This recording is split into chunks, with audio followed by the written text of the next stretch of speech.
Good evening sir. Good evening, good evening. आज मैं भूल ही गया आपकी क्लास 4 बजे, मुझे लगा 4:30 से है। तो मैडम बोली थोड़ी देर पहले कि सर हमने क्लास नहीं ली। तो आज 4 से 2 घंटे की क्लास ली जाती है। I forgot completely. चलो एनीवे, कोई नहीं, हो जाता है कभी कभी। ओके, तो लास्ट क्लास में we were discussing about surface tension, right? Yes sir.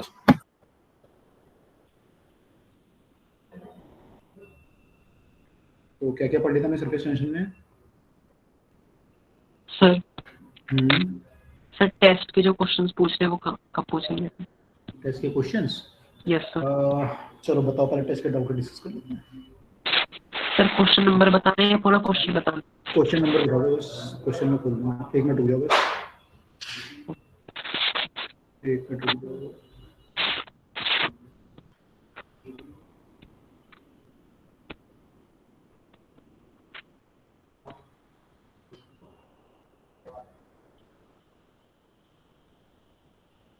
बताओ आप लोग क्वेश्चन नंबर बताओ, तो मैं लिखता हूँ question number. Sir third question.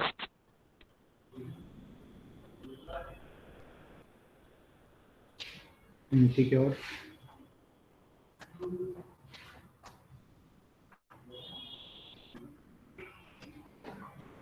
Sir fifth. 1 minute. हाँ, थर्ड फिफ्थ ठीक है, और बताइए। 15। 15।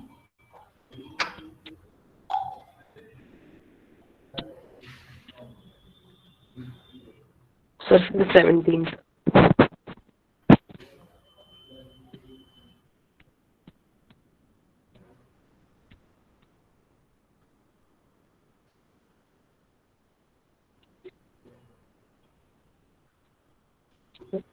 21।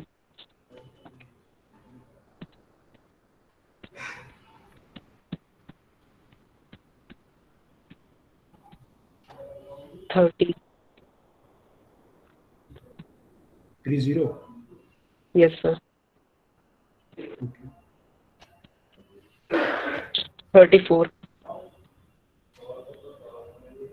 34।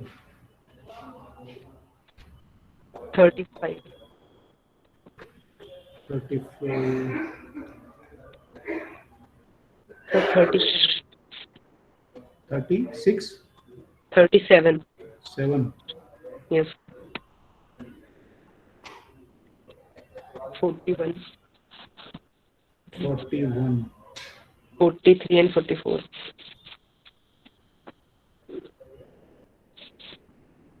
ठीक है, और किसी के डाउट टेस्ट में? Sir question 24।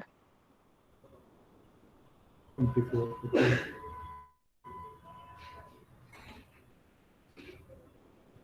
So 42 and 45.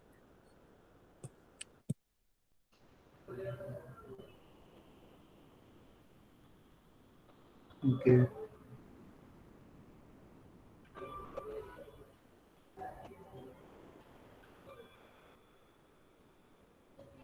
Question number आपने जो ऑर्डर बताया है। ओके, ठीक है, बस और किसी का कोई डाउट हो गया सबको? Sir 20 to 28। 22 और 28। कौन सा? 38 एंड 22 और 28। 28। ओके, ठीक है।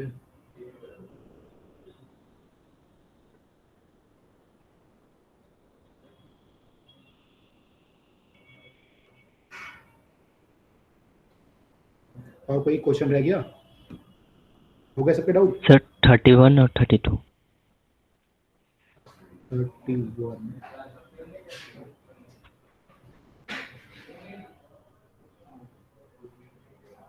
गया।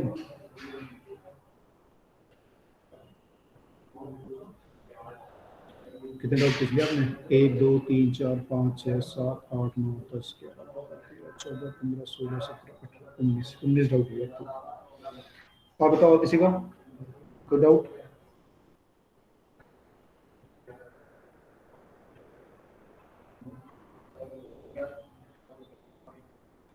थर्ड है आपका सैटेलाइट एस मूविंग है Sir, 25.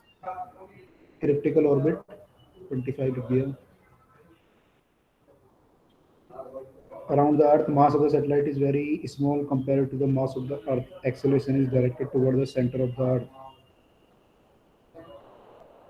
ये अर्थ है और ये सैटेलाइट है।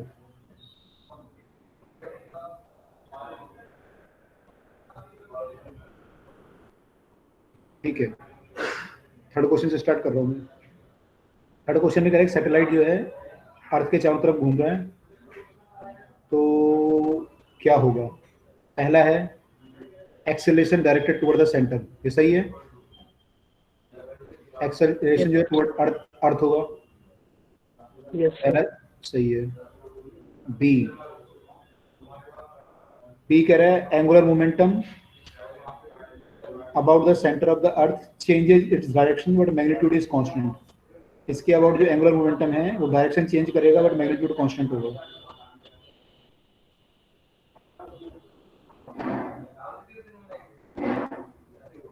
ये सही है गलत है? सर यहाँ पे उनके बीच का डिस्टेंस चेंज हो रही है तो ये भी चेंज होगा, मैग्नीट्यूड भी। एंगुलर मोमेंटम का सर वैसे टॉर्क नहीं लग रहा तो कंजर्व रहना चाहिए। कंजर्व रहना चाहिए ना, तो मैग्नीट्यूड कांस्टेंट। डायरेक्शन चेंज होगा। कैसे?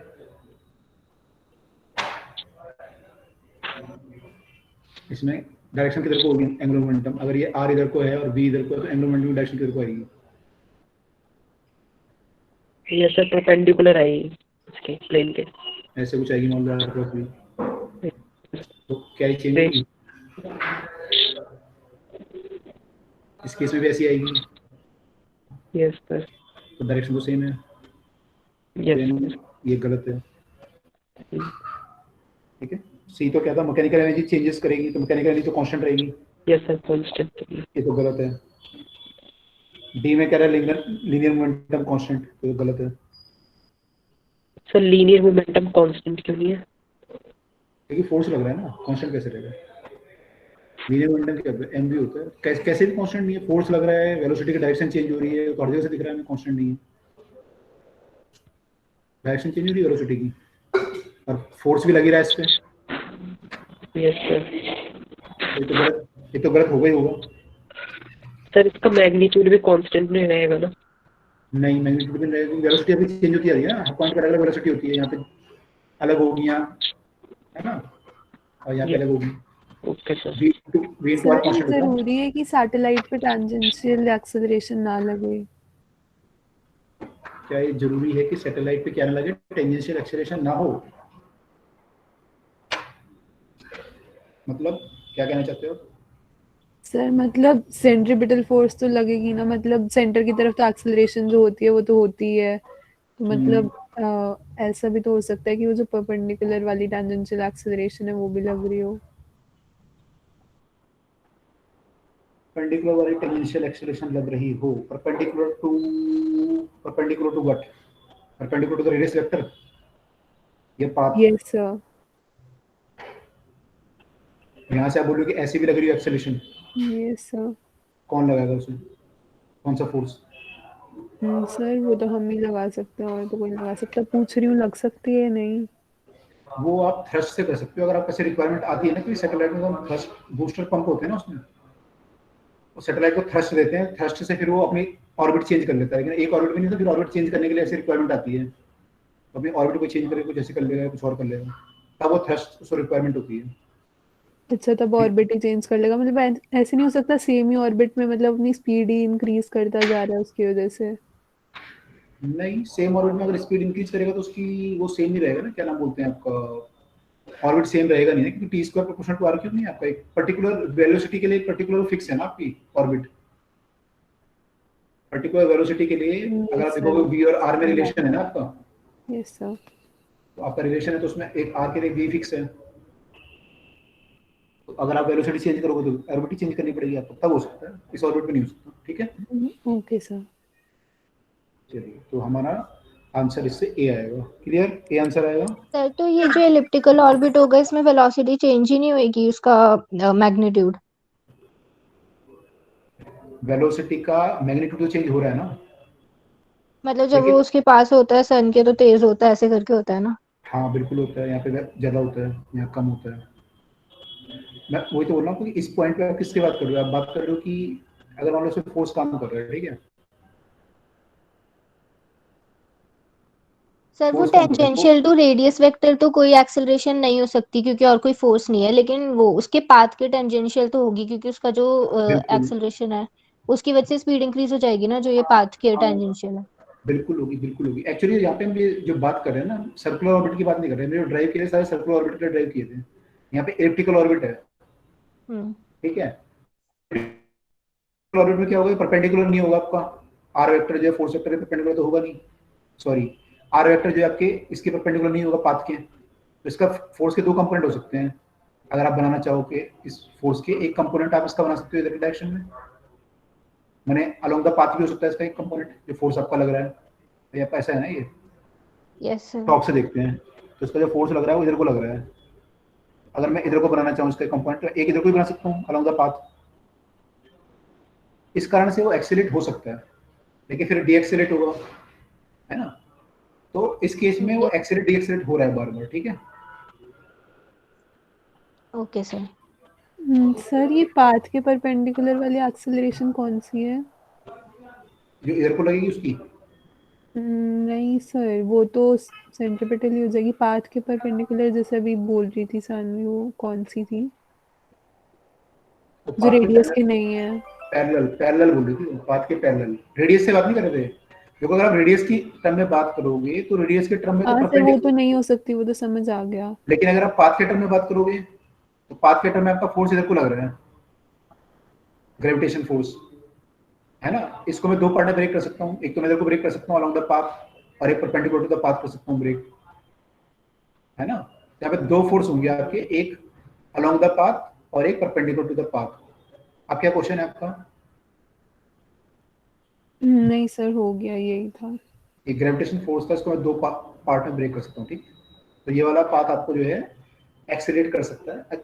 जो मैंने यहाँ पे बात की थी ना कि सर्कुलर ऑर्बिट के लिए बात हुई थी हमारी, जो आपकी ऑर्बिट चेंज यस सर, होती है, यस सर, समझ आ गया सारा। ठीक है।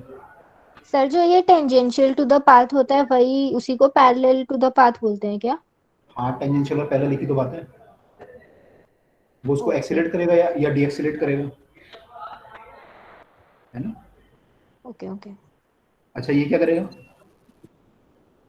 ये सेंटर से बांध के रखेगा उसको, कौन सी मतलब सेंटर? उसी ऑर्बिट में घूमने के लिए फोर्स करेगा। इलिप्स का सेंटर। Sir centripetal acceleration. किसका सेंटीमीटर है, तो इलिप्स है, सर्कल थोड़ी है तो। सर वैसे इलिप्स का सेंटर ही होना चाहिए क्योंकि फोकस के आसपास, तो फिर वो इलिप्स का ही होना चाहिए। आपने प्रोजेक्टाइल मोशन पढ़ा है?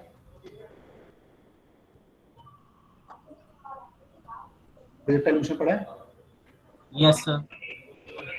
यहाँ पे रेडियस ऑफ कर्वेचर निकालिए टॉप पे,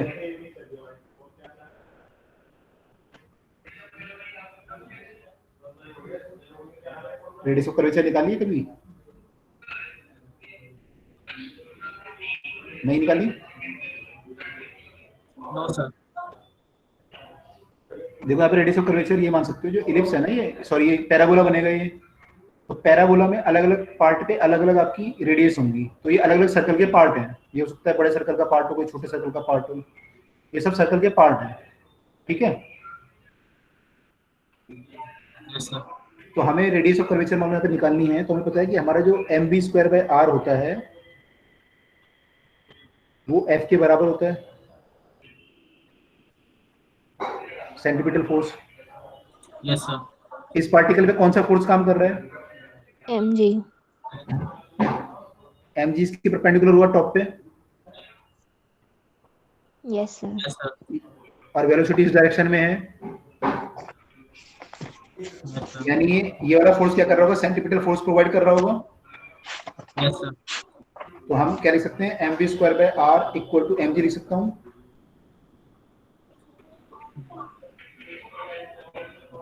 लिख सकता हूँ ना। यस। आर क्या है, वी स्क्वायर बाई जी आया मेरा radius of curvature, yes sir, ये टॉप पे आया।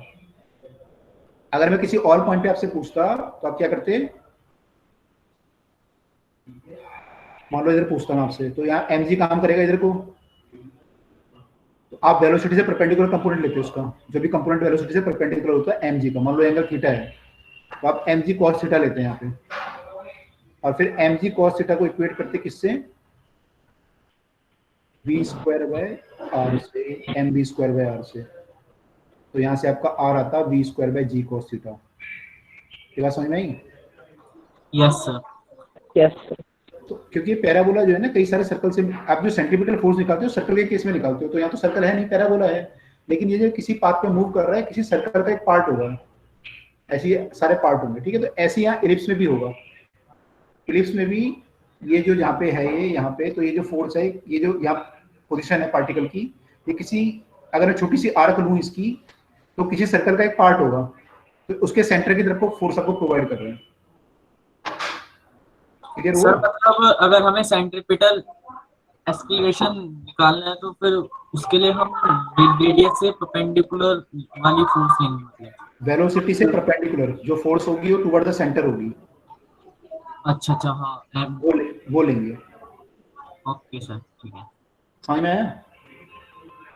यस यस सर, तो कंसेप्ट क्लियर हो गया आपको। यहाँ दो फोर्स हैं, एक फोर्स आपको टेंजेंशियल एक्सेलरेशन या रिटार्डेशन प्रोवाइड करेगा, दूसरा उसके सेंटीपिटल उसको बैलेंस करेगा, जो आपको सेंटीपिटल फोर्स चाहिए वो प्रोवाइड कराएगा आपको हर पॉइंट पे डिफरेंट डिफरेंट। ठीक, यस सर, अगर तुम्हें टाइम नहीं है, मैं बहुत डिस्कस कर रहा तुम लोगों से, देखो टाइम होता तो बहुत डिस्कस करते हैं। ये है, मान लो यहाँ पे रेडियस, अगर देखो यहाँ सर्कल यहाँ छोटा बनेगा या बड़ा बनेगा, यहाँ पे जो ज्यादा कर्व है छोटा बनेगा। और यहाँ बड़ा बनेगा, यस सर, तो सेंटीपिटल फोर्स कहाँ पे ज्यादा चाहिए, 1 पे या 2 पे? सर 1 पे ज्यादा होनी चाहिए। mv स्क्वायर बाय r होता है, r कम होगा सेंटीमीटर फोर्स ज्यादा चाहिए, यस सर, तो यहाँ पे क्या होगा, आपका सेंटीमीटर फोर्स आपको ज्यादा चाहिए। तो ये कब होता है पोजीशन, जब पार्टिकल जो है इसके प्लेनेट के क्लोज आ जाता है, mg ज्यादा आ जाएगा उसके, इस तरफ को आ जाएगा mg, ठीक है। तो यहाँ पे इसको ज्यादा मिलेगा, यहाँ पे कम मिलेगा सेंटीमीटर फोर्स, अकॉर्डिंगली वो एडजस्ट करता जाएगा, हर पॉइंट पे कुछ ना कुछ एक्सेलरेशन रिटार्डेशन वो करता जाएगा। अब मान लो यहाँ पे पहुंचा, अब आप बोलोगे सर यहाँ पे तो सर्कल छोटा बनेगा, लेकिन यहाँ पे क्या हुआ, यहाँ पे वेलोसिटी भी तो कम हो गई भाई, v into r proportion constant होता है आपका, तो जब r बढ़ गया यहाँ पे इस फोकस से, तो वेलोसिटी कम होगी, यहाँ पे यहाँ ज्यादा रही होगी, ऐसे हुआ होगा। तो कम वेलोसिटी है तो सेंटीमीटर फोर्स कम चाहिए, तो mg भी यहाँ पे डिस्टेंस दूर है इसका, तो सेंटीमीटर फोर्स कम मिलेगा, यहाँ पे यहाँ ज्यादा मिलेगा। तो ये डिस्टेंस पे डिपेंड है, और आपके इस पे डिपेंड है कि पाथ कितना कर्व्ड है आपका, रेडियस ऑफ कर्वेचर पे डिपेंड है। क्लियर हुआ? यस सर, सेकंड वाला नहीं हुआ। Yes sir. सेकंड वाला केस में बोल रहा हूँ कि भाई आप ये बोलते सर कि आप बोलते सर ठीक है यहाँ पे पाथ कर्व्ड है, यहाँ पे कम कर्व है, तो ये तो समझ में आ गई बात, यहाँ रेडियस ऑफ कर्वेचर ज्यादा है और सेंटीमीटर फोर्स क्योंकि डिस्टेंस ज्यादा है तो सेंटीमीटर फोर्स यहाँ कम चाहिए और कम ही लगेगा, तो बात समझ में आ गई, तो है ना। अब मान लो आप ये बोलते सर कि यहाँ तो चलो ठीक है, लेकिन यहाँ और यहाँ कंपेयर करो, यहाँ तो दोनों का कर्व सेम बनेगा सर्कल, तो मैंने कहा सर्कल सेम बनेगा लेकिन वेलोसिटी तो देखो, यहाँ वेलोसिटी अगर v है तो यहाँ वेलोसिटी ज्यादा होगी, क्योंकि आपका mvr कांस्टेंट होता है ना। Yes sir. तो अगर आपका r डिस्टेंस ज्यादा होगा फोकस से, तो v क्या होगा, कम होगा, तो यहाँ पे v कम है, यहाँ v ज्यादा है, तो यहाँ v ज्यादा है तो आपको centimetre force mv square by r चाहिए यहाँ पे, ठीक है। दोनों जगह r सेम है लेकिन v यहाँ पे, r दोनों जगह सेम है लेकिन v यहाँ पे क्या है, कम है, यहाँ पे v हमारा कम है, और यहाँ पे ग्रेविटेशन फोर्स भी आप देखोगे तो कम लग रहा है, क्योंकि यहाँ पे n इसका डिस्टेंस ज्यादा हो गया, इससे सन से प्लैनेट का डिस्टेंस ज्यादा हो गया, तो ग्रेविटेशन फोर्स भी कम लग रहा है, और आपको चाहिए भी कम, आपको चाहिए भी कम, यहाँ पे आपको ज्यादा चाहिए लेकिन ये प्लैनेट इसके पास है तो लग भी ज्यादा रहा है, तो लॉजिकली भी सही चल रहा है, ठीक है। अब क्लियर हुआ? यस सर, हो गया। ओके, क्योंकि सेंटर नहीं है ना बिल्कुल, सेंटर तो यहाँ कहीं हुआ आपका, फोकस तो यहाँ कहीं है किनारा उससे। चलो इसको भी फुर्सत में डिस्कस करेंगे। तो आपको मैंने नया कंसेप्ट बता दिया, ध्यान रखना ये वाला जो है ना प्रोजेक्टाइल वाला, ये भी क्वेश्चन पूछ लेता है आपसे। चलो अगला क्वेश्चन कौन सा था भाई? 5। सर सर बोलो बोलो। सर वो एंगुलर मोमेंटम का डायरेक्शन चेंज क्यों नहीं होगा, वो वाला एक और बार बता दो। एंगुलर मोमेंटम की डायरेक्शन किससे निकालते हैं, कौन सा रूल यूज करते हैं बताओ? क्या लिखते हो? एल इक्वल टू क्या होता है? क्या लिखते हो बताओ? डॉट प्रोडक्ट लिखते हो, क्रॉस प्रोडक्ट क्या लिखते हो? जब आप एंगुलर मोमेंटम लिखते हो क्या लिखते हो? कोई बच्चा बता दो क्या लिखते हैं? R cross MVR। क्या एमवीआर तो होता ही है वो तो मेरे को पता ही है। पी। आर क्रॉस पी लिखते हो ना, तो आर क्रॉस पी का तो क्या हो? M r cross v. R cross v की डायरेक्शन कैसे निकालोगे? राइट हैंड थंब रूल से। Yes sir. डायरेक्शन क्या आएगी? डायरेक्शन इसकी ऐसे आएगी ना परपेंडिकुलर इससे, आर क्रॉस वी की। अब जब मान लो पार्टिकल यहाँ पे आ गया कहीं, तो इसका आर ये है, बी इधर को है, अब आप दोबारा निकालोगे अब क्या आएगी? अभी तो परपेंडिकुलर आएगी प्लेन से। Yes sir. जब ये इलिप्स में घूम रहा है तो इसकी हमेशा डायरेक्शन एंगुलर मोमेंटम किधर को आ रहा है? इधर को आ रहा है। यस सर समझ गए। इसलिए डायरेक्शन कांस्टेंट। ठीक है, yes sir, thank you. Question number 5। Imagine a light planet revolving around a very massive star in a circular orbit so that time period is t.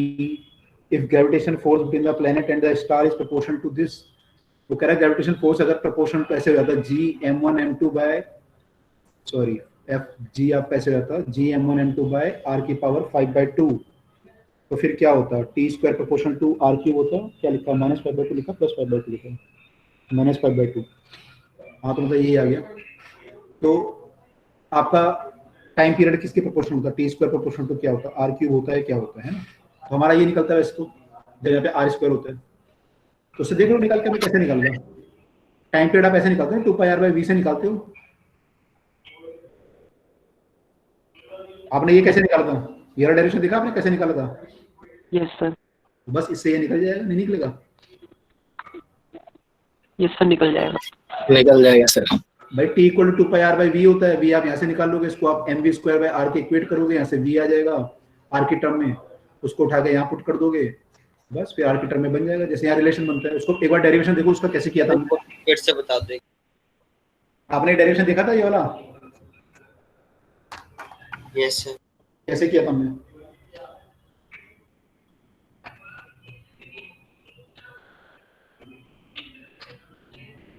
कैसे किया था? इसको इक्वेट तो किया था, ग्रेविटेशन फोर्स को इक्वेट किया था ना हमने। इसको इक्वेट किया था mv²/r से। Gravitation force equal to centripetal force. यहाँ से हमने वेलोसिटी निकाल ली थी, तो वेलोसिटी हमारी क्या आ गई थी? √gm/r। उसको हमने यहाँ पुट किया था, यहाँ पे पुट किया था। t इक्वल टू 2πr/v होगा, तो v की जगह पे ये पुट कर दिया, तो ये क्या बन गया?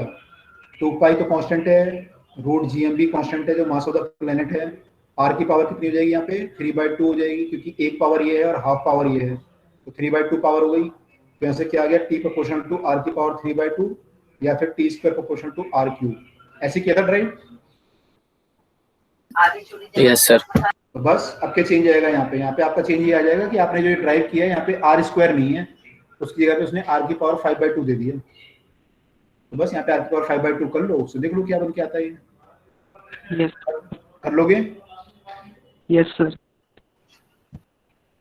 ठीक है, उस डेरिवेशन को एक बार देख लो ना, डेरिवेशन कैसे किया है। इसमें कुछ नया चीज थोड़ी है।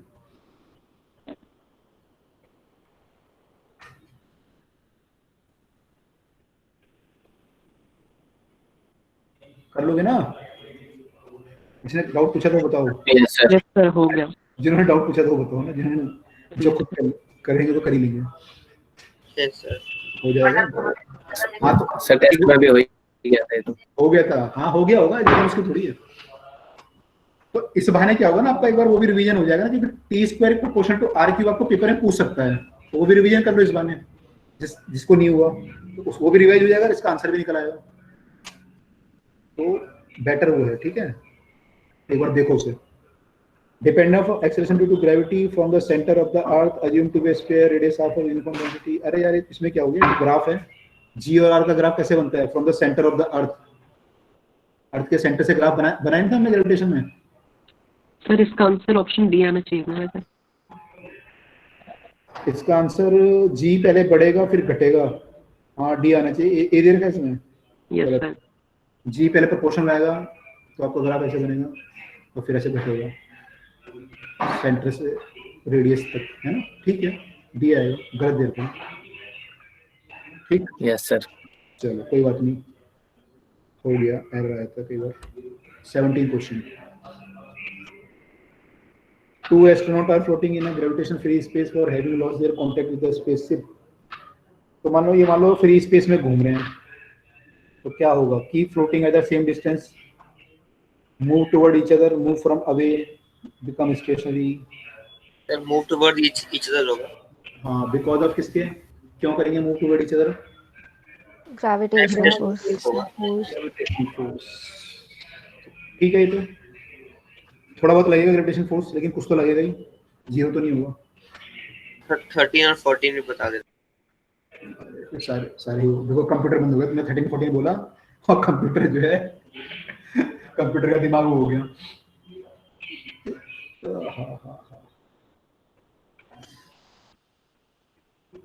अच्छा 13 14 है क्या, ऐसे देख लेंगे तब तक। 2 satellite are moving in orbit, ratio of their potential energy to kinetic energy. ये तो डेरिवेशन है यार, तो क्लास में किया था हमने, काइनेटिक एनर्जी निकाली थी हमने। यस सर, किया हुआ है। Yes sir. Kinetic to potential का तो इतने सारे क्वेश्चन भी किए थे। तो ये तो मैं आपको ऐसे अगर सोते हुए भी उठाऊं ना कि भाई बताओ कितना होता है, तो आपको बता देना चाहिए सर इतना होता है। डेरिवेशन देख लेना एक बार डेरिवेशन देख लेना। आपने क्लास की थी ग्रेविटेशन की? हाँ यस सर। तो एक बार डेरिवेशन देख लेना, राइट। नहीं आएगा तो पूछ लेना क्लास में, अगली क्लास में। डेरिवेशन है यार, तो सिंपल क्वेश्चन भी किए थे हमने, तो क्वेश्चन भी किए थे। उड़ गया ये। अच्छा, इसने सब उड़ा दिया। तो आप लोगों को बता देना क्वेश्चन नंबर, ठीक है। हमने 17 तक कर लिया। 14 क्या है? 14 आपका है, अरे ये भी एरियल वेलोसिटी का क्वेश्चन है। देखो 14 में क्या बोल रहा है, एक बार 14 बता दो फिर मैं आगे आ रहा हूँ। 17 तक आ चुके हैं हम लोग अभी तक, है ना। मैं 14 बता रहा हूँ एक बार। 14 में देखो ये है कि इलिप्स है, ये आपका प्लेनेट है, और ये ये आपका सन है मान लो, और ये प्लेनेट की 2 पोजीशन है। ये प्लेनेट की 2 पोजीशन ए और बी है यहाँ पे, और यहाँ पे 2 पोजीशन सी और डी हैं।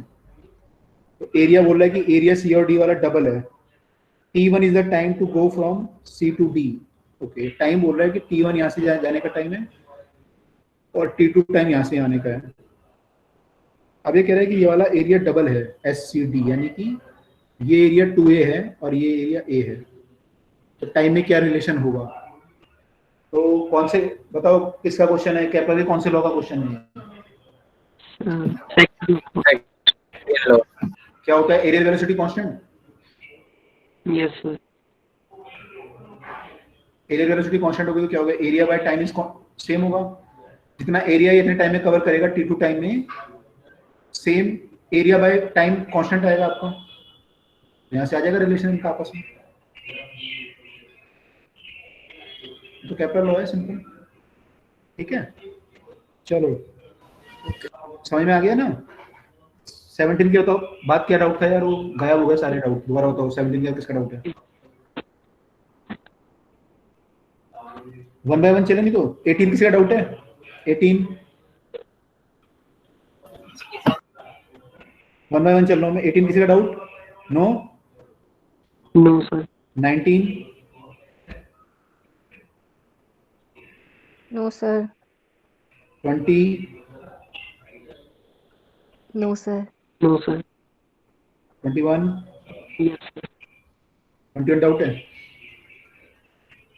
21 कह रहा है कि एक रिंग है और इसके हाफ सेमी सर्कुलर रिंग, इसका मास m है, इसके सेंटर पे एक आपने पार्टिकल रखा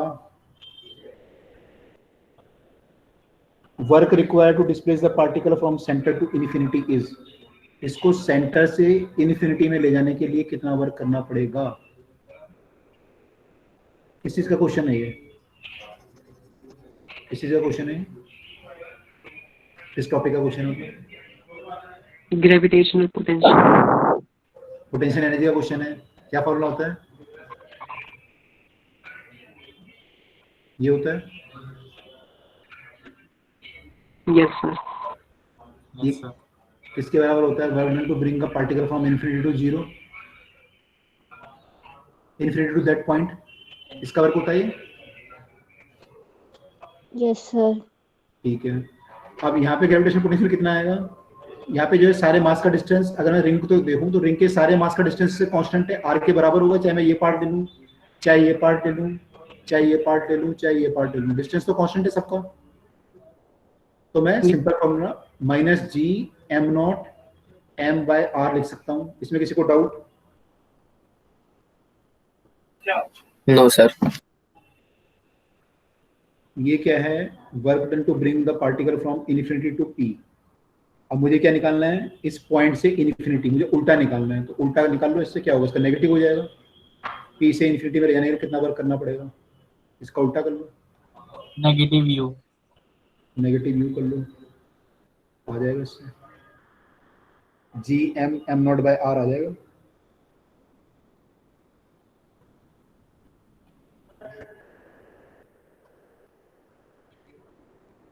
ठीक है, किसका डाउट था? क्लियर हुआ? यस सर, हो गया। ये डाउट था आपका? Yes sir. क्यों डाउट क्यों था? क्या सोच रहे थे आप इसमें? सर ये समझ नहीं आ रहा था, मुझे सही लग रहा था इसलिए। अच्छा अच्छा, चलो ऐसे क्वेश्चन पूछ लेते हैं। 21वां हो गया, 22 22 no sir. 23 no sir. 4 yes sir. astronaut is in orbiting space station above the earth experiences weightlessness, statement 1। तो ये सही है, yes sir. weightlessness। statement 2, an object moving around the earth under the influence of earth gravitational force is in a state of free fall। ये भी true है? हाँ sir, free fall में भी है, लेकिन वो करेक्ट एक्सप्लेनेशन है या नहीं है?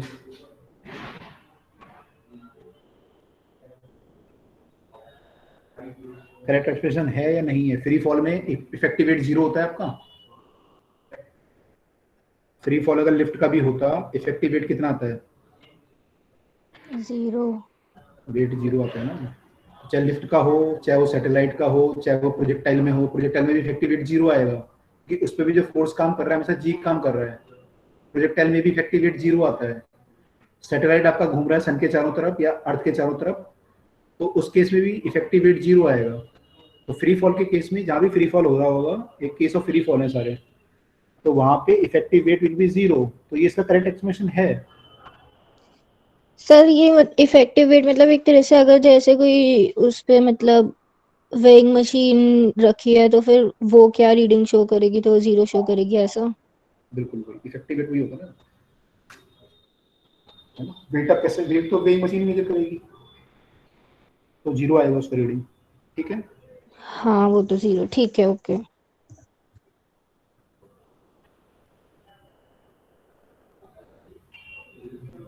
तो कितना हो गया था हमारे? 22 था ये, 21 24 था ये। Okay, 25 no sir. 6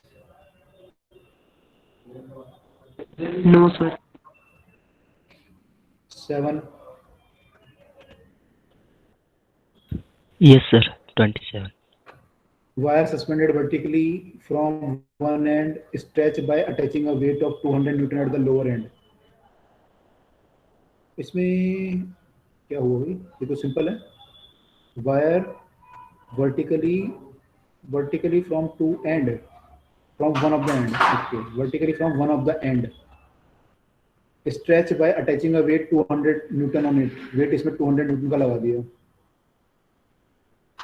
wire stretch bye 1 MIN लिखा हो तो मिलीमीटर होगा मोस्ट प्रॉब्ली, मिनट करके लिखा हुआ इसमें, 1 mm होगा।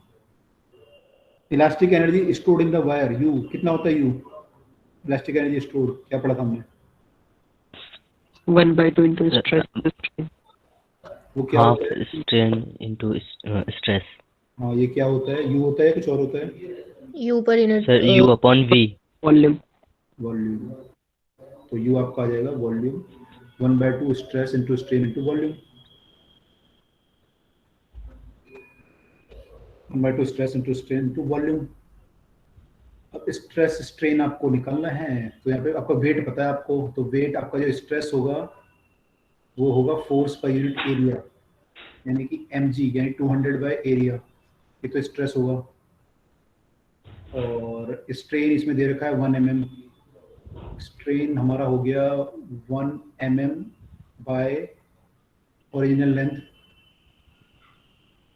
L, तो ये आएगा 1/2 200/A okay sir, into okay.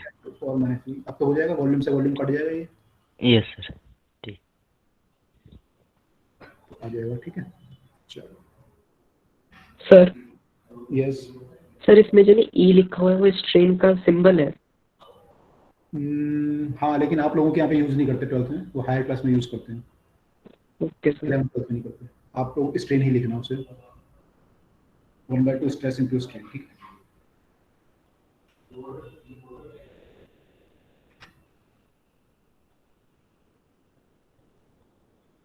ये हमारा हो गया 27 26 27 28 28 no sir. 29 no sir. 30 yes sir.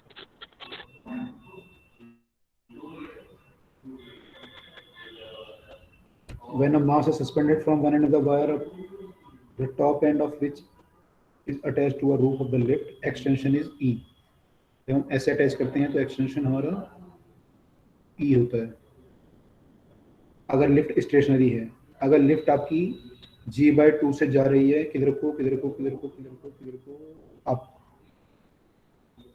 तो एक्सटेंशन कितना होगा, तो एक्सटेंशन कितना होगा, तो इसमें क्या होगा, तो सिंपल है,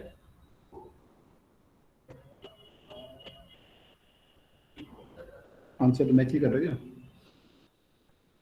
इसमें वेट की वैल्यू, सर इसका आंसर गलत आ रहा है सर। आंसर गलत आ रहा होगा, इसमें जो वेट की वैल्यू है वो mg होगी पहले केस में, तो उसके हिसाब से आपका ये आ जाएगा, जो ई इलंगेशन है वो आ जाएगा आपका mg के प्रोपोर्शन होगा वो। अगर एक केस में ये इफेक्टिव वेट आपका हो जाएगा mg प्लस g/2 हो जाएगा, है ना, 3 mg/2 हो जाएगा। Yes sir. Extension in the wire will be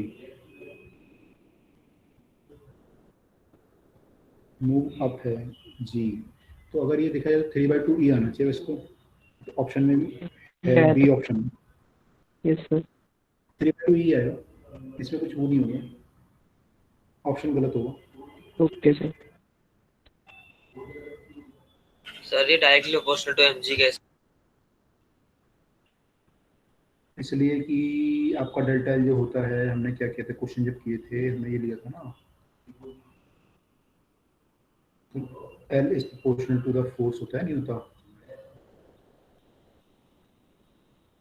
तो mg आ जाएगा, फोर्स यहाँ पे कौन लगाएगा, mg लगाएगा, clear? Yes 31st doubt?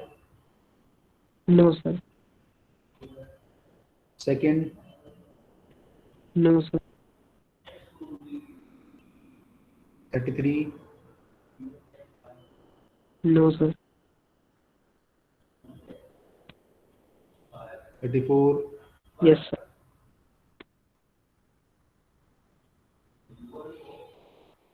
One end of uniform wire of length L, weight W attached to the point is suspended from the lower end if S is the unit of cross section area. Stress in the wire at a height of 3/L/4 पे कितना होगा? क्या हुआ इसमें, answer match नहीं कर रहा क्या? यस सर, इसमें भी आंसर मैच नहीं कर रहा। Let us see. Uniform wire length L, weight W, इसका वेट डब्ल्यू है, इसकी लेंथ एल है, और इस पे आपने एक और वेट लगाया W1। अब ये कह रहा है कि S is the cross section area, इसका एरिया S है। अब ये कह रहा है कि लोअर एंड से 3L/4 पे बताओ स्ट्रेस कितना होगा, यानी यहाँ कहीं पूछ रहे हैं इस पॉइंट पे लोअर एंड से 3L/4 पे स्ट्रेस कितना होगा। जब स्ट्रेस हमारा होगा फोर्स बाय एरिया,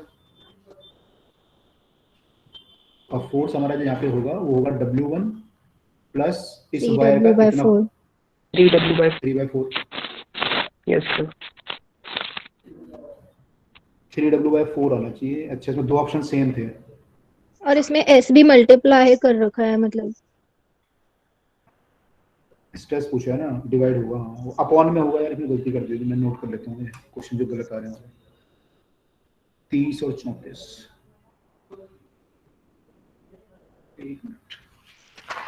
चलो एरर होगा 15 भी गलत था ना? 15 कौन सा था? ग्रेविटी वाला था वो ग्राफ वाला। हाँ ग्रेविटी का ग्राफ लगता है, correct, thank you. Okay 34, 35, 35 yes sir. Doubt है। A crook of this density hang from the rigid support, increasing the length of the rope due to its own weight is। तो ये strain due to own weight है, मैंने कराया नहीं था आपको ये, इसलिए मैंने एक पेपर में डाल दिया था कि छूटे ना।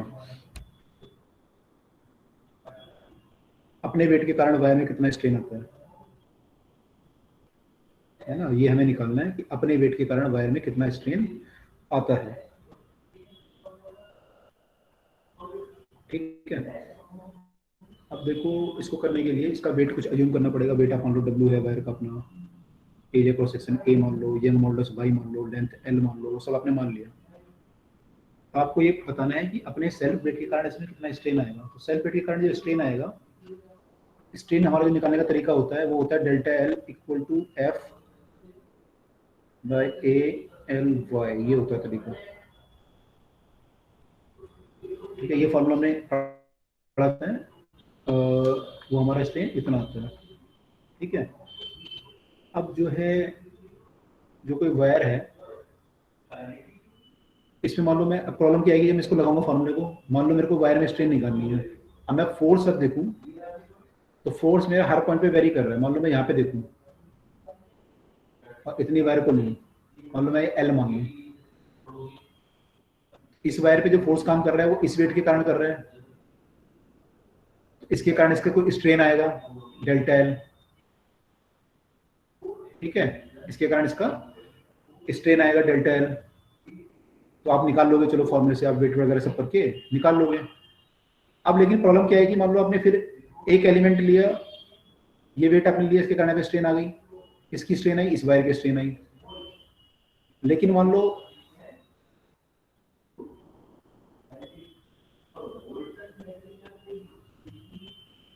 मैं इस पॉइंट पे देखूं, इस पॉइंट के नीचे अगर मैं इतनी वायर लूं, इसके नीचे इतना वेट काम कर रहा है, उसके कारण स्ट्रेन कुछ और आएगी। एक्चुअली हर पॉइंट पे, मान लो एक पर्टिकुलर पॉइंट है, मान लो एक पर्टिकुलर पॉइंट की बात करूं, इस पॉइंट की बात करूं, इस पॉइंट पे जो स्ट्रेन आ रही है वो इसके नीचे जो पूरा वेट है वो उसके कारण आ रही है। ठीक है, तो मुझे क्या करना पड़ेगा, एक्चुअली एक पर्टिकुलर एलिमेंट लेना पड़ेगा, एक एलिमेंट, और इस एलिमेंट में स्ट्रेन निकालनी पड़ेगी डेल्टा L। इस एलिमेंट में डेल्टा L कितनी है, इसके कारण, इस वेट के कारण। ठीक है, ऐसे में सारे एलिमेंट, फिर मैं क्या करूंगा, फिर मैं सारे एलिमेंट ऐसी, पहला एलिमेंट, दूसरा एलिमेंट, तीसरा एलिमेंट, चौथा एलिमेंट, सारे एलिमेंट दूंगा, सबकी स्ट्रेन को कर दूंगा ऐड, तो मेरी क्या आएगी, टोटल स्ट्रेन। टोटल स्ट्रेन, क्योंकि इसमें आप एक बार में निकाल सकते हैं स्ट्रेन, क्योंकि एक बार में अगर आप निकालने की कोशिश करोगे तो प्रॉब्लम आ जाएगी आपको। कैसे निकालोगे बताओ, एक बार में तो निकाल नहीं सकते, तो आपको एक छोटा एलिमेंट लेना हम पड़ेगा। ये assume नहीं कर सकते कि जो mg फोर्स लगेगी इसकी वो सेंटर ऑफ ग्रेविटी पे लगेगी वायर के? नहीं, वहां से वो अज्यूम नहीं कर सकते, ऐसा अज्यूम डायरेक्ट नहीं कर सकते ना, आपको नहीं पता कि वो सेम आंसर आएगा नहीं आएगा उससे। मैंने वो तो हम केवल मानते हैं ना जंक्शन कि यहाँ पे काम करता है, लेकिन जब एक वायर है जिसका वेट आपका वेरी कर रहा है तो उसमें डिफरेंट हो सकता है। आपको अभी निकाल के देखो सर वैरी हल्का क्यों सा। कर रहा है? नॉर्मल वायर, यूनिफॉर्म वायर लिखी है ना शायद। 2 सेकंड। अगर यूनिफॉर्म वायर है उसका, लेकिन इफेक्ट क्या है? इफेक्ट तो देखो, अगर आप वेट को यहाँ पे मान लेते हो, उसका इफेक्ट देखो ना, इफेक्ट क्या आ रहा है। भाई मान लो एक रिंग है, इसका सेंटर मास कहाँ पे आता है? यहाँ पे आता है। Yes sir. अब मैं बोलूँ कि सर इस पे रिंग पे फोर्स लग रहा था, उसको मैं सेंटर में मान लेता हूँ। मान लो इस पे ऐसा फोर्स लग रहा था चारों तरफ से, इसे कंप्रेस कर रहा था रिंग को, तो मैं इस फोर्स को सेंटर पे मान लूँ क्या? तो क्या उससे सेम इफेक्ट आएगा?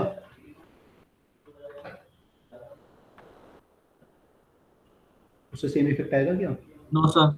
पता No. नहीं सर, वो mg के लिए तो पढ़ा है ना कि वो मतलब यूनिफॉर्म मास के लिए वहां पे ज्योमेट्रिक सेंटर पे आ जाती है रॉड के, इसलिए मतलब सॉल्व किया था, इससे तो हो गया था वैसे। हाँ मैं कह रहा हूँ, लेकिन आप श्योर नहीं हो, आपको मैंने पता होना चाहिए। अब कौन सी प्रॉपर्टी ऐसी होंगी जो सेंटर मास से सॉल्व हो जाएंगी, कौन सी नहीं होंगी, वो कैसे बताओगे आप? हाँ सर, वो आप बताओगे। हाँ मैं बताऊंगा, एक्चुअली आप लोगों को समझ में नहीं आएगा। सेंटर मास से वो प्रॉपर्टी सॉल्व हो सकती है। चलो छोड़ो,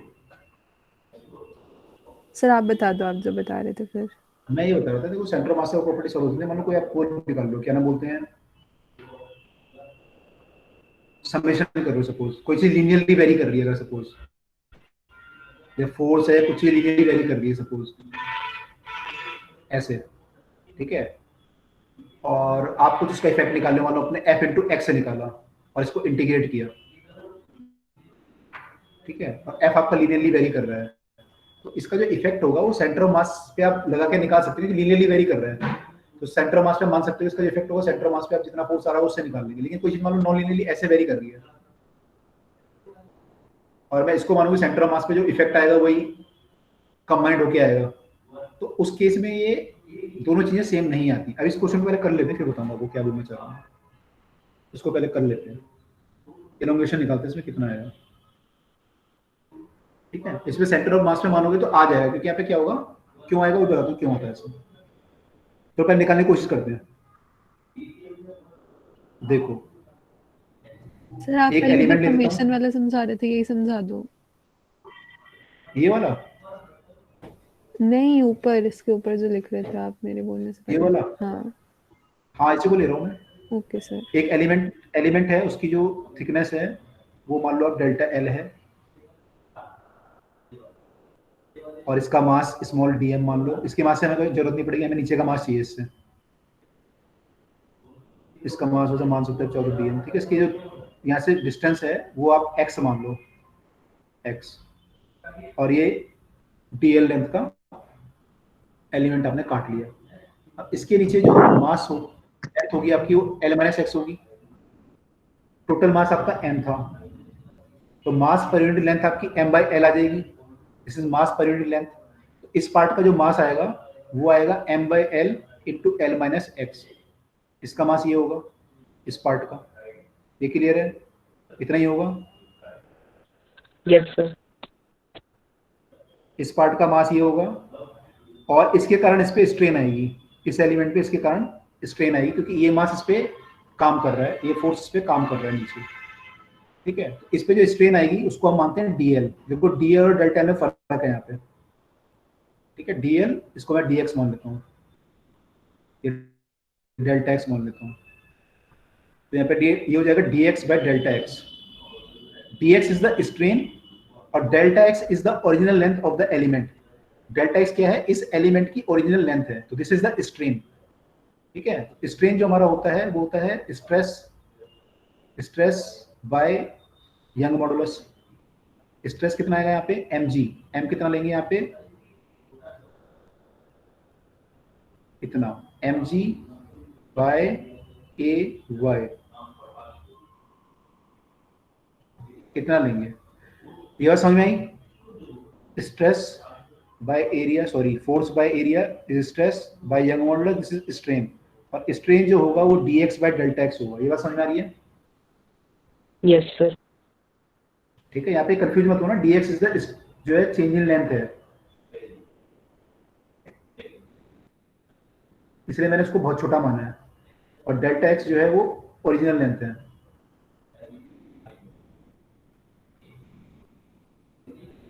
ठीक है, तो यहाँ से dx कितना आ गया,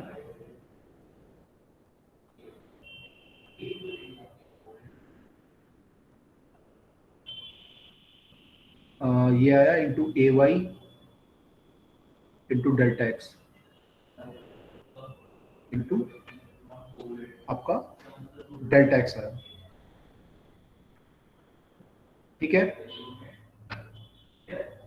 इतना ठीक है? Yes sir. अच्छा,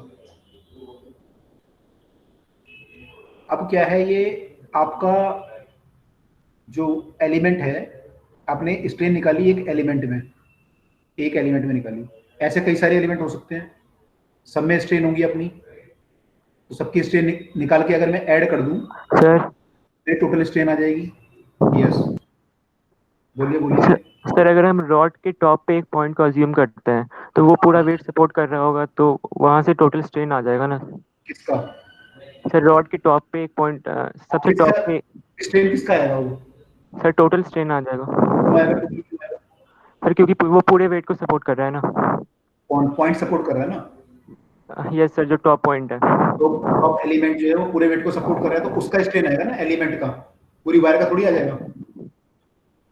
टॉप सर वो तो पूरे वेट को सपोर्ट कर रहा है, तो पूरे वायर का आएगा ना?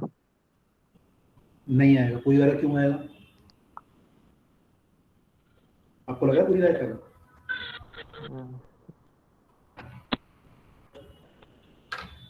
इसमें फर्क है ना, वही तो फर्क में बोलो। ओके, हर पॉइंट पे वेट चेंज हो रहा है, हर पॉइंट पे डिफरेंट वेट काम कर रहा है, यहाँ पे स्ट्रेन सबका बराबर नहीं आएगा ना। आप करोगे यहाँ का मैं एलिमेंट ले लूँ एक, यहाँ पे mg काम कर रहा है पूरी वायर का, और मैं उससे स्ट्रेन, तो आप कैसे लिखोगे स्ट्रेन? आप क्या लिखना चाहोगे? आप लिखोगे भाई डेल्टा एल बाय एल, आप ये लिखना चाह रहे हो, equal to mg by area by Young modulus, ये लिखना चाह रहे हो आप, स्ट्रेस बाय ये। Yes sir. अच्छा, अब आपने यहाँ पे क्या लिया, ये एल लिया है और ये डेल्टा एल लिया है। सर नहीं आएगा सर। नहीं आएगा, डेल्टा एल किसका ले रहा है? डेल्टा एल पूरी लेंथ पे, हाँ भाई उतने पूरी लेंथ, पार्ट पूरी लेंथ पे mg थोड़ी काम कर रहा है। अगर मैं यहाँ की लेंथ कहीं और ले लूँ एलिमेंट, या मैं इतनी लेंथ ले लूँ, उस पे mg काम कर रहा है क्या? No sir. इस पे तो कम काम कर रहा है फोर्स, इतना फोर्स काम करेगा। तो हर पॉइंट के लिए डिफरेंट डिफरेंट कंडीशन है ना, कंडीशन डिफरेंट है हर पॉइंट के लिए, यस सर। इसलिए मेरे को यहाँ पे इंटीग्रेट करना पड़ रहा है, समझ रहे हो आप? ओके। ओके, तो मेरा dx जो है ये आया। अब मुझे इसको क्या करना पड़ेगा, समेशन करना पड़ेगा सारे स्ट्रेन का, तो मेरे सारे एलिमेंट का स्ट्रेन ऐड हो जाएगा, तो मेरी फिर पूरी वायर का स्ट्रेन मुझे मिलेगा। ये बात समझ आई? Yes sir. Yes sir. है ना, तो ये मुझे पूरा स्ट्रेन मिलेगा। सर बस सर ये dx चेंज इन लेंथ उसमें है ना, जो हमने एलिमेंट माना है उसमें चेंज? हाँ, केवल इस डेल्टा एक्स में कितना चेंज आया।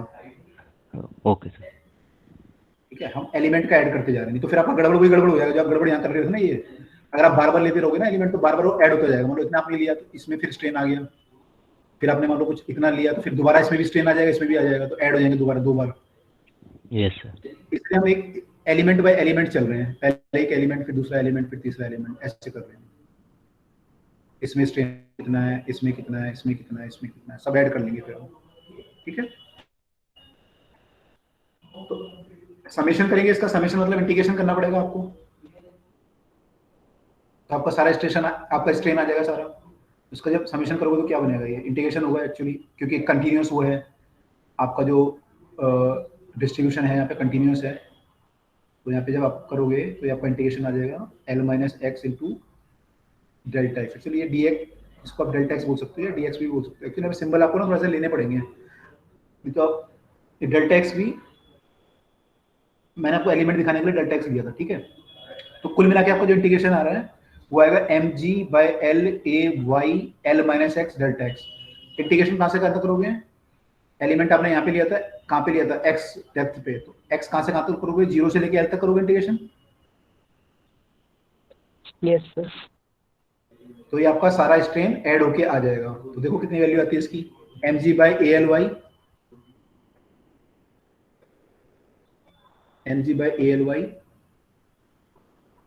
L minus X integration L square by 2 sorry LX आएगा minus X square by 2 0 to L, ये हो जाएगा L square minus L square by 2 minus 0 minus 0, तो ये आपका आ जाएगा L स्क्वायर बाय 2। बाहर आपका है mg और डिवाइड में था ALy, ये आपका बाहर था, ठीक है। कितना आया mg L कितना आ रहा है mg L by 2a into 2a into Young modulus आ रहा है आपका, ठीक है। इसको अगर मैं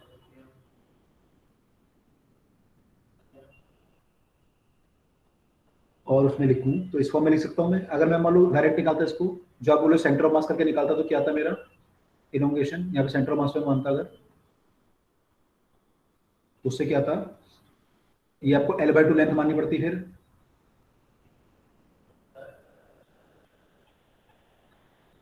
तो आपका जो डेल्टा सेम ही है आता जब भी।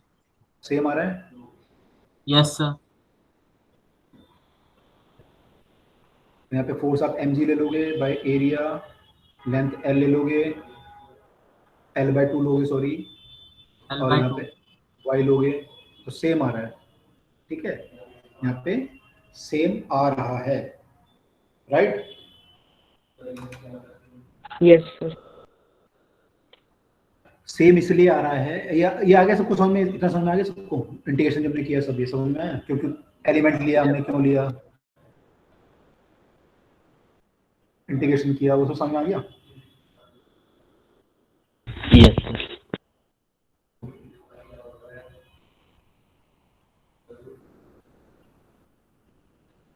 ओके,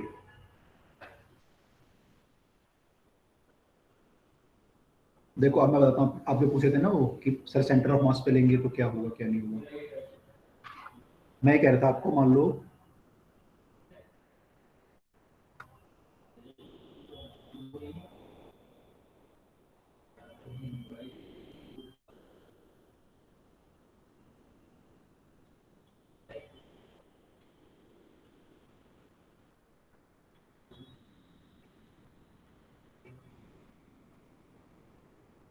आपको कोई फोर्स ऐसे वेरी कर रहा है लीनियरली, या कुछ चीज ऐसी वेरी कर रही है जो लीनियर है, ठीक है।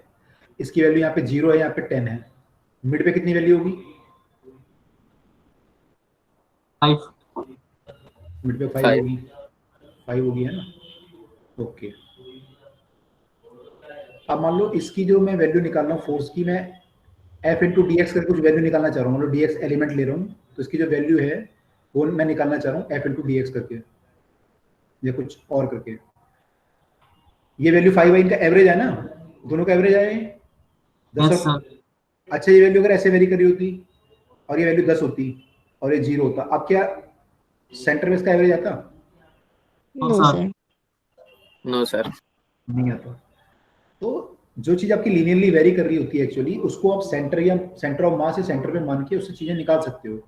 लेकिन जो चीज नॉन लीनियरली वेरी अगर करेगी, जहाँ पे स्क्वायर पावर आ जाएंगी या क्यूब पावर आ जाएंगी, वहां पे सेंटर ऑफ मास कई बार काम नहीं करेगा। जैसे आपको काइनेटिक एनर्जी है ना, तो अगर काइनेटिक एनर्जी भी आप वो निकालोगे, वैल्यू निकालोगे, तो वो काम आपका नहीं करेगा काइनेटिक एनर्जी, क्योंकि v स्क्वायर आ जाएगा आपका, तो हर अगर पार्टिकल का v नॉन लीनियरली वेरी करेगा, ठीक है। इसको देखेंगे किसी क्वेश्चन में जब आएगा तब देखेंगे। तो उस केस में क्या होता है कि आप नहीं कर सकते। यहाँ पे कहता है जो mg था आपका, हर एलिमेंट के लिए mg l के साथ लीनियरली वेरी कर रहा था।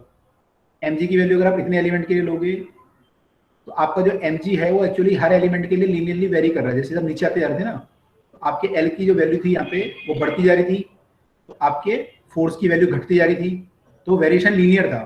तो अगर आप सेंटर ऑफ मास पे उसे मान लोगे पूरे फोर्स को, तो आपका आंसर आ जाएगा।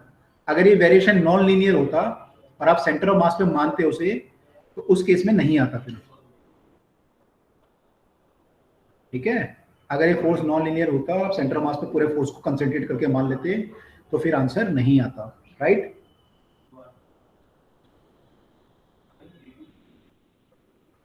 चलो मत जाओ इस पे, छोड़ो से। ये निकल गया, ये तो समझ में आ गया। Yes answer sir. निकालना था। अच्छा, Yes, ये sir. क्वेश्चन नंबर कितना था हमारा? 30 था नहीं, 31 हो गया था, 32 कौन सा था ये? 33, 34, 35, 36 था। सर 35 है।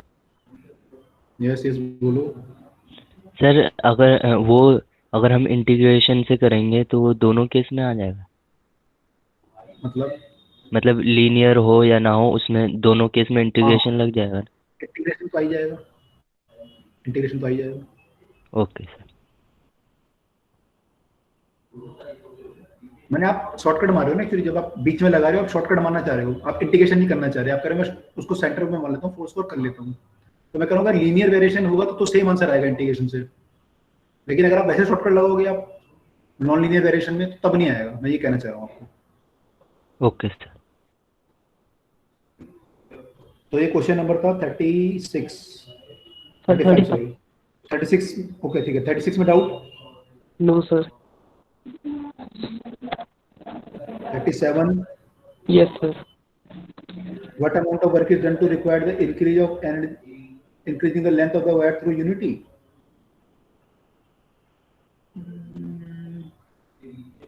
मैंने वर्क डन पूछ रहा, वर्क डन किसके बराबर होगा? जो एनर्जी इसमें स्टोर होगी, एनर्जी स्टोर कितनी होती है? 1/2 स्ट्रेस इनटू स्ट्रेन।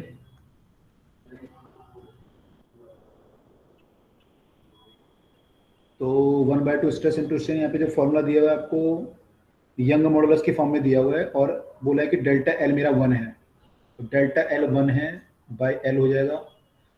स्ट्रेस को आप लिख सकते हो स्ट्रेन इंटू यंग मॉडुलस, तो वाई इंटू स्ट्रेन लिख सकते हो उसे।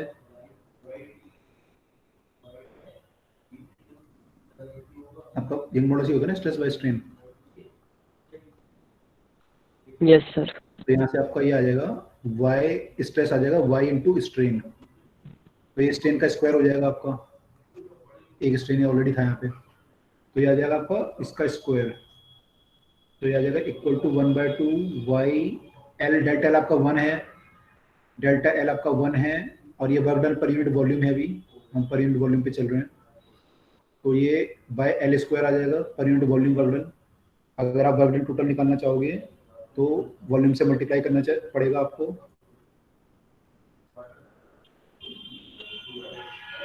यानी कि आपको L इंटू ए से मल्टीप्लाई करना पड़ेगा, L से L कट जाएगा, तो 1/2 Y into A by L, ऐसा कुछ बनना चाहिए 1/2 Y into A by L, यानी कि एल स्क्वायर तो नहीं आ रहा इसमें सर। ऑप्शन सी है इसमें 1/2 वाई ए बाई एल, सी आना चाहिए, सी है सही, सही आंसर है। यस सी सर। दिया हुआ है, ठीक है। इसमें क्या डाउट था, ये तो कर सकते थे आप लोग, कैसे? सर समझ नहीं आया था।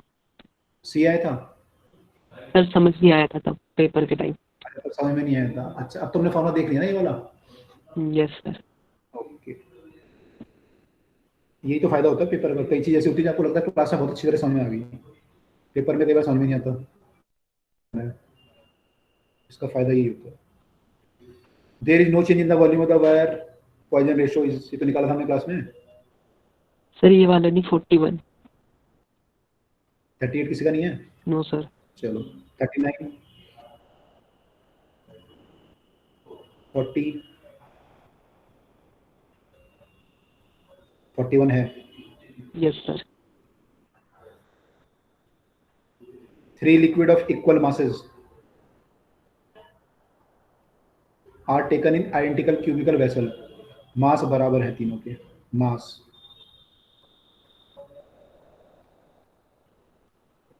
और डेंसिटी कैसी है इनकी? सी की सबसे ज्यादा है, उससे कम बी की, ऐसे है ये, सबसे कम ए की।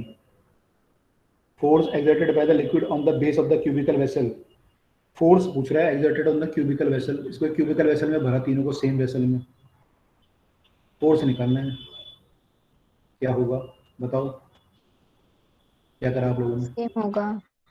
सेम होना चाहिए क्यों क्यों होगा सेम? सर, एम भी हो जाएगा ना। बस हाँ, खत्म आंसर। तीनों का जो फोर्स होगा वो mg के बराबर तो आएगा। A की डेंसिटी सबसे कम है, C सबसे हैवी है, तो C वाला तो इतना भरेगा मान लो, B वाला इतना भरेगा थोड़ा ज़्यादा, A वाला और ज़्यादा भर जाएगा क्योंकि उसकी डेंसिटी कम है, मास सेम है, वॉल्यूम ज़्यादा होगा। लेकिन फोर्स तीनों का mg आएगा क्योंकि मास तो बराबर ही है तीनों का, तो जो फोर्स वेसल पे लगाएंगे वो mg लगाएंगे। Okay sir. आप किससे कर रहे थे, प्रेशर वगैरह से कर रहे थे, उससे भी आ जाएगा आंसर। तो क्या कुछ और सोचा था? सर सोचा तो ये था कि इसका प्रेशर ज़्यादा है, सॉरी वो डेंसिटी कम है, लेकिन हाइट ज़्यादा होगी तो प्रेशर ज़्यादा आ जाएगा, मतलब इक्वल आ जाएगा तीनों में। हाँ वो भी कर सकते हो, तो आ जाएगा। प्रेशर से आप निकालना चाहोगे तो उससे भी निकल जाएगा। अगर आप एग्जैक्ट निकालना चाहोगे तो एल मान के निकाल सकते हो, प्रेशर भी आ जाएगा, तीनों का बराबर ही आएगा। ठीक है? Yes sir. ओके, 41 के बाद 42, 3 sir 43। height to which a cylindrical vessel must be filled with a homogeneous liquid to make average force on the side of the vessel equal to the bottom। Cylindrical vessel पे बोल रहा है कि force जो लग रहा है side पे और बॉटम पे वो बराबर लगे, तो कितनी हाइट तक मैं लिक्विड भरूं। ठीक है, कितनी हाइट तक भरूं ताकि फोर्स सेम आए, और इसका रेडियस आर मान लो कुछ। तो देखो बॉटम पे तो फोर्स निकालना बहुत आसान है। बॉटम पे जो फोर्स लगेगा वो तो हो जाएगा आपका rho G H pressure into area, bottom पे तो लगेगा। Yes sir. अब साइड पे बोल रहा है कि वो उसके साइड वाले के बराबर हो, साइड पे जो फोर्स लगेगा वो ऐसे लगेगा। ठीक है, तो वैसे तो नेट फोर्स 0 होगा अगर मैं वेक्टर की तरह देखूं, जो साइड पे फोर्स लगेगा नेट फोर्स तो 0 होगा क्योंकि कैंसिल कर जाएंगे सारे, है ना। लेकिन इसमें क्वेश्चन है बोला है कि भाई फोर्स बताओ एवरेज फोर्स, तो इसने एक्चुअली फोर्स को कैंसिल नहीं किया होगा, इसने केवल उसको डायरेक्ट लिया होगा, मैंने इसको ऐड किया होगा उसने फोर्सेस को। ठीक है, कैंसिल नहीं किया होगा। अगर आप इसको ध्यान से देखो,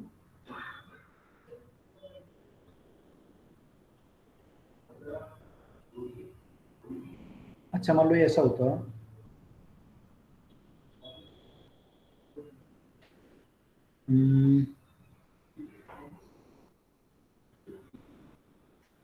क्यूब होता है सपोज, और ऐसे पानी भरा होता कुछ हाइट तक, यहां तक मान लो,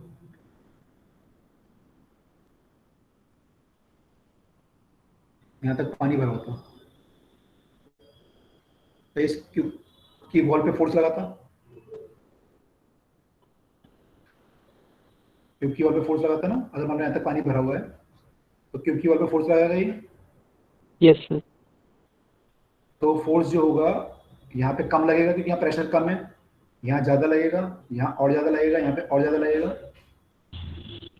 yes sir.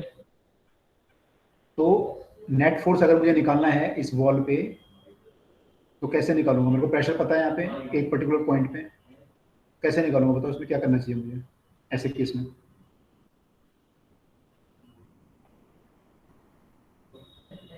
Sir mid point पे प्रेशर निकाल के उसको मल्टीप्लाई बाय पूरा एरिया, या फिर इंटीग्रेट भी कर सकते हैं अगर करना है। ओके, तो करते हैं, चलो दोनों तरीके से देखते हैं, आंसर आता है नहीं आता। अब पता चल जाएगा आपको डिफरेंस क्या होता है दोनों में। देखो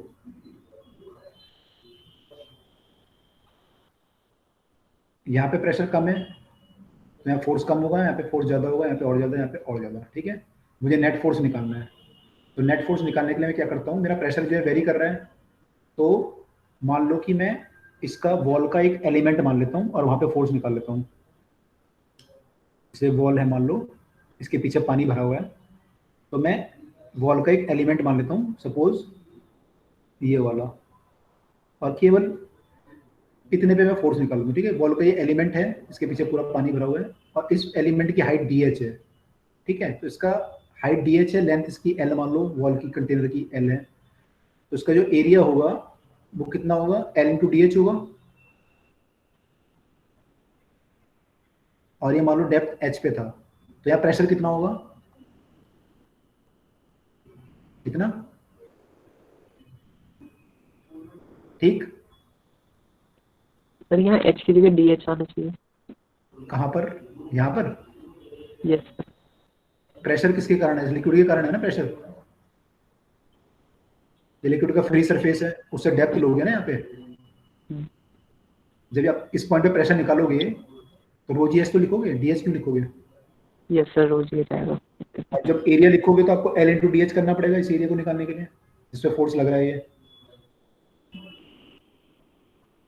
है ना, ऐसे ही होगा। Yes sir. ओके, तो आपका प्रेशर जो आया वो रो जी एच आया, तो फोर्स कितना आया?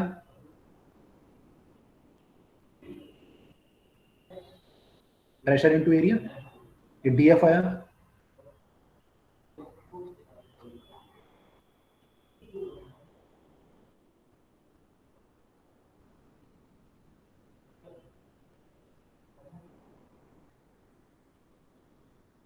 ठीक है,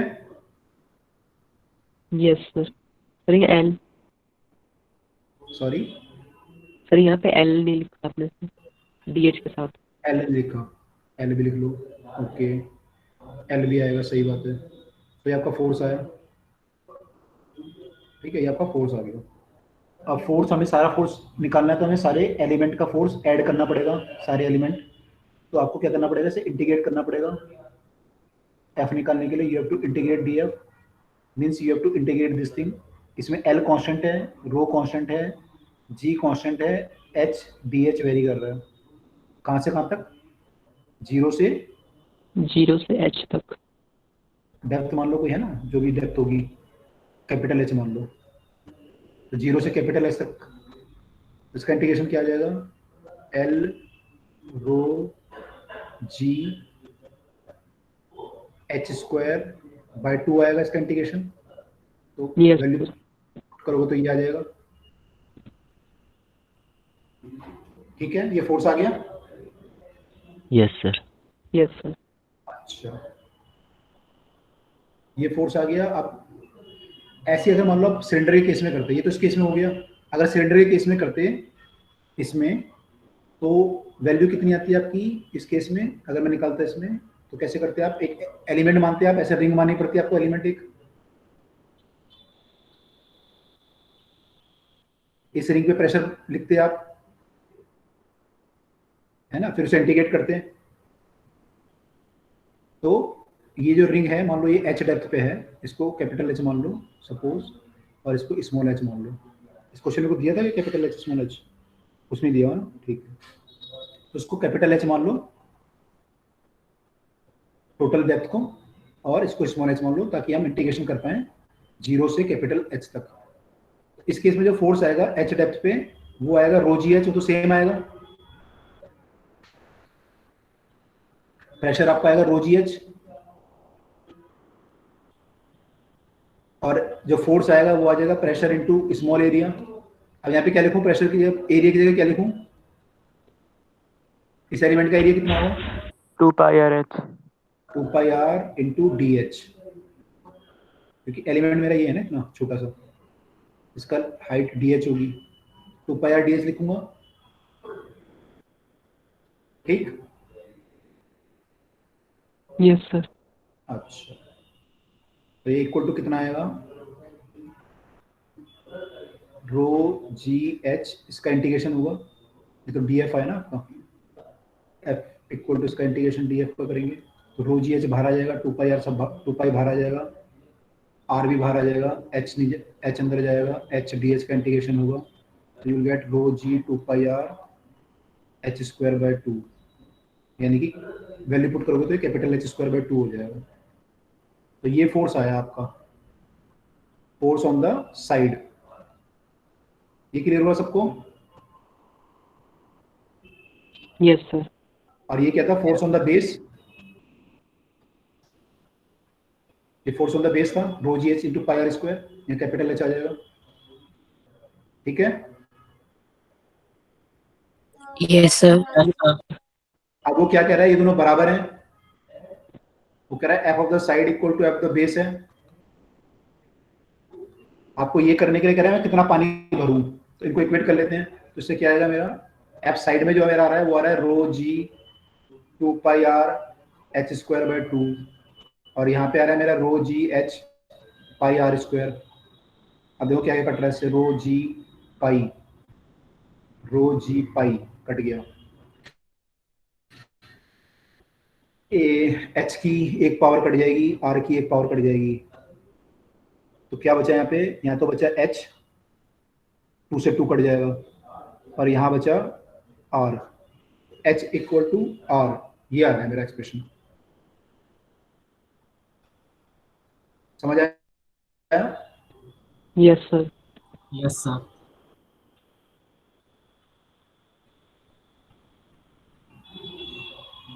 ठीक है, तो अगर आपको क्यूबिकल वेसल में पूछा हो या सिलिंड्रिकल में पूछा हो तो ऐसे निकाल सकते हैं, राइट? Yes sir. ओके, आपका जो फोर्स है वो कैसे वेरी करता है, आपका फोर्स नीचे की तरफ को बढ़ता जाता है। इसलिए आप देखेंगे जो डैम होते हैं आपके, डैम ऐसे शेप के होते हैं, ऐसे दिखाते हैं ना डैम को, पानी भरा होता है तो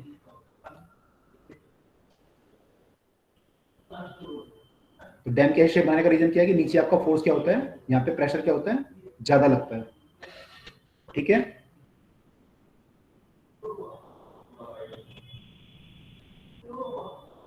अच्छा ये क्लियर हुआ? सर प्रेशर ज्यादा लगता है तो एरिया क्यों बढ़ा देते हैं नीचे का?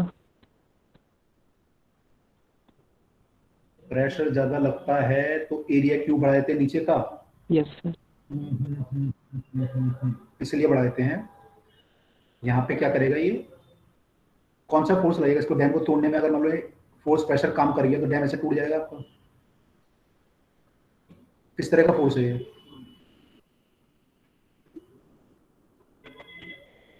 अगर ये प्रेशर इसको तोड़ दिया बीच में से तो ऐसे टूट के निकल जाएगा ना पानी। यस सर निकल जाएगा। किस तरह का फोर्स है ये? लॉन्गिट्यूडनल फोर्स है, वॉल्यूमेट्रिक है, या शेयरिंग टाइप है? Sharing type. शेयरिंग टाइप है ना ये। तो शेयरिंग टाइप जो फोर्स होता है वो किस पे डिपेंड करता है? एरिया पे। भाई शेयरिंग फोर्स जो आप निकालते हो एरिया पे डिपेंड करता है ना। Yes sir. जितना यहाँ पे एरिया ज्यादा होगा उतना इसका जो डैम का अपना सीमेंट का शेयरिंग कैपेसिटी है वो क्या होगी, ज्यादा होगी, तो पानी को फोर्स को रोक सकता है।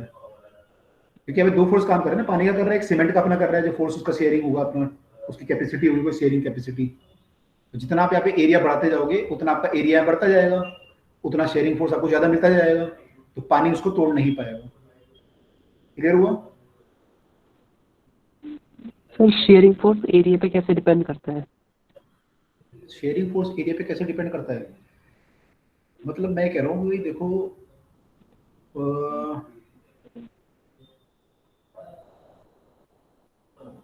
सपोज ये रॉड है, इस रॉड पे मैंने यहाँ पे फोर्स लगाया तो ये रॉड ऐसे ब्रेक हो जाएगी मान लो।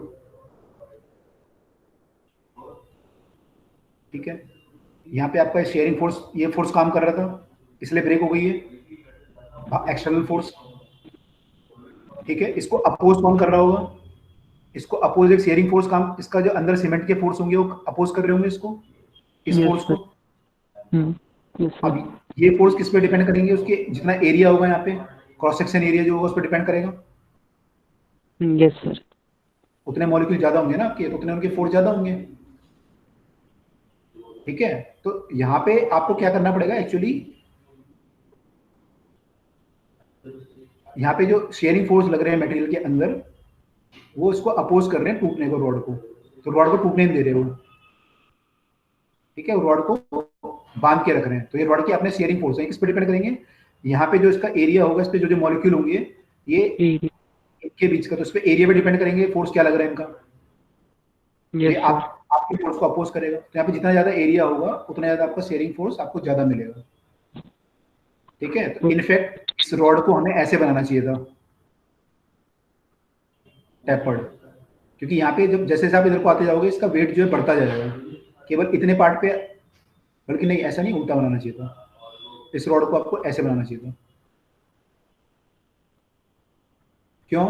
क्योंकि जब यहाँ पे आप देखोगे तो यहाँ पे शेयरिंग फोर्स किसके कारण से आएगा? इतने मास के कारण आएगा। ये मास इसको नीचे टूटना चाहेगा यहाँ से, तो यस सर। आपको इसको संभालने के लिए इतना एरिया चाहिए, बस इतना एरिया से काम चल जाएगा। अगर आप यहाँ पे देखोगे तो ज्यादा पार्ट है जो नीचे मूव करना चाह रहा है, तो इसको बैलेंस करने के लिए यहाँ पे ज्यादा एरिया चाहिए इस पर शेयरिंग फोर्स के लिए। तो इस रॉड को हमें ऐसे बनाना चाहिए। समझ में आया? यस सर, आ गया। ऐसे डैम में है, डैम में आपका शेयरिंग फोर्स जो है बढ़ता जाएगा, जैसे आपका एरिया बढ़ता जाएगा। ये एरिया ऐसा एरिया नहीं है एक्चुअली, इसके आपको क्रॉस सेक्शन एरिया पूरा बनाना पड़ेगा ऐसे डैम का, तब आप समझोगे। ये पूरा एरिया है ना, यहाँ पे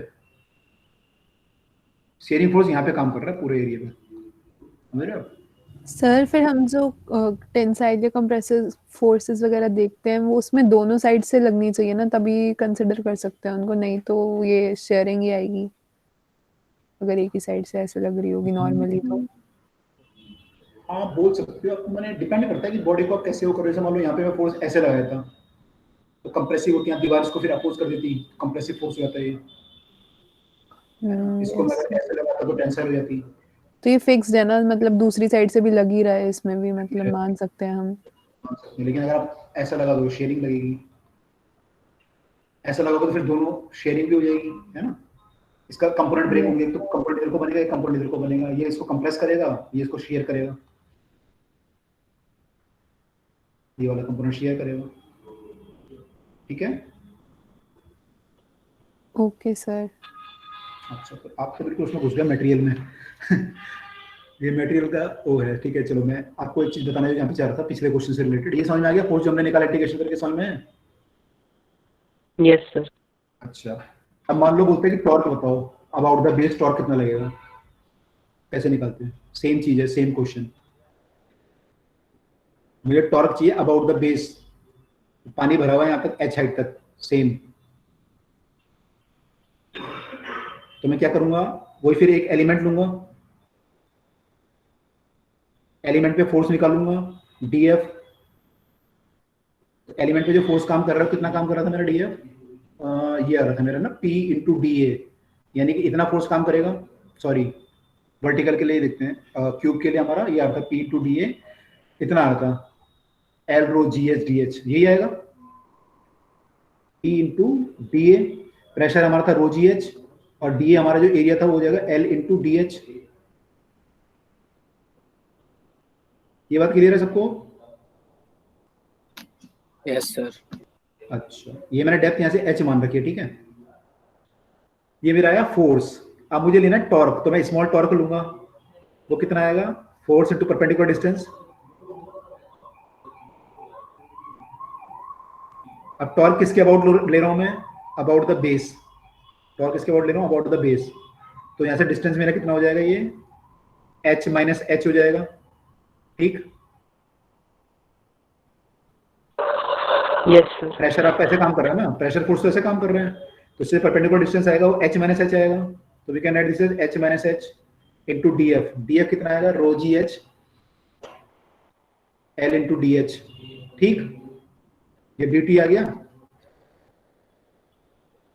तो टोटल टॉर्क मेरा आ जाएगा इसका इंटीग्रेशन, यानी कि रो जी एल ले लिया मैंने, अंदर क्या आ जाएगा h minus H dh, integration from 0 to l, ये कैपिटल H बोल सकते हो, 0 टू कैपिटल H।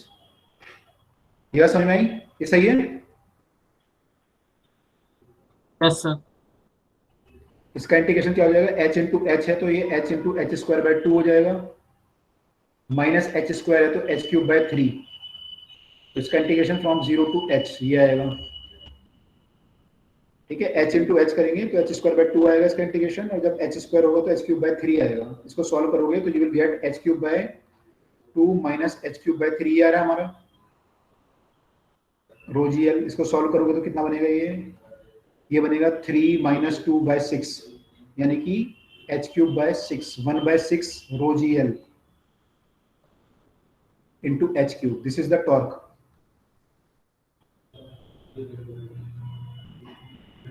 समझ में आया? Yes sir.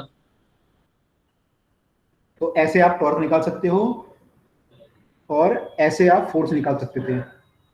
समझ में आया? Yes yes sir. अब देखो यहाँ मजा क्या है। फोर्स कितना है आपका, rho G L H square by 2। Torque आपका आया rho G L H cube by 6। ठीक।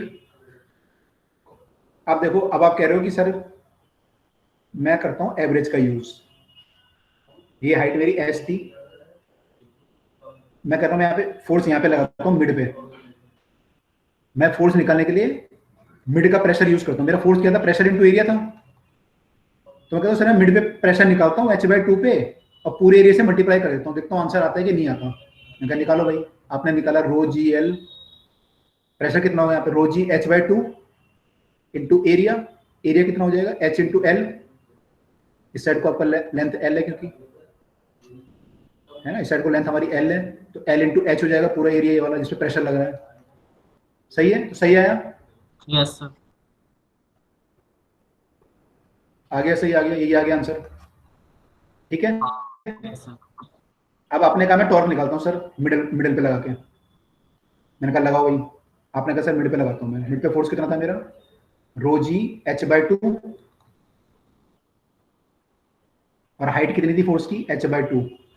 आपने कहा सर टॉर्क मेरा हो जाएगा फोर्स इंटू, ये तो प्रेशर था, प्रेशर इंटू एरिया करोगे। एरिया यहाँ पे स्मॉल एरिया, आपने कहा मैं पूरा एरिया ले लेता हूँ यहाँ पे ना फोर्स निकालने के लिए। फोर्स इंटू एरिया करूंगा मैं, सॉरी प्रेशर इंटू एरिया करूंगा तो फोर्स आ गया, और इंटू डिस्टेंस किया तो ये आ गया। तो आपने कहा कि force into perpendicular distance is h/2।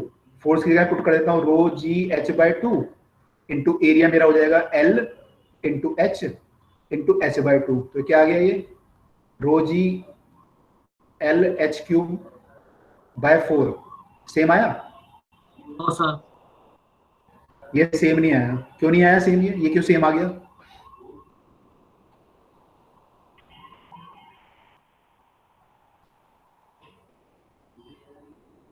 अब देखो, जिसने पूछा था, किसने पूछा था ये डाउट जो पिछले पूछे थे, यहाँ पे हम सेंटर ऑफ मास पे लगा सकते हैं। वायर के केस में जब क्वेश्चन होता था ना सेंटर ऑफ मास, मैंने नाम मेरे को अब दिख नहीं रहा, इसका पिछली मैंने पूछा था। देखो अब देखो, समझो इसमें आपका जो फोर्स था यहाँ पे, हमने फोर्स कैसे निकाला, बीच में सेंटर में मान के। आपका जो फोर्स वेरी कर रहा है, फोर्स की इक्वेशन, फोर्स क्या था हमारा, अगर मैं एक एलिमेंट पे मान लूं तो मेरा क्या था, rho G H into D A. तो मेरा फोर्स जो था वो प्रोपोर्शनल टू एच आ रहा था, लिनियरली वेरी कर रहा था यहां से यहां तक, बढ़ता जा रहा था इसे। तो मैंने सेंटर पे लगाया, मेरा आंसर आ गया। टॉर्क जो आपका था वो क्या था, rho G H into L minus H into D ए।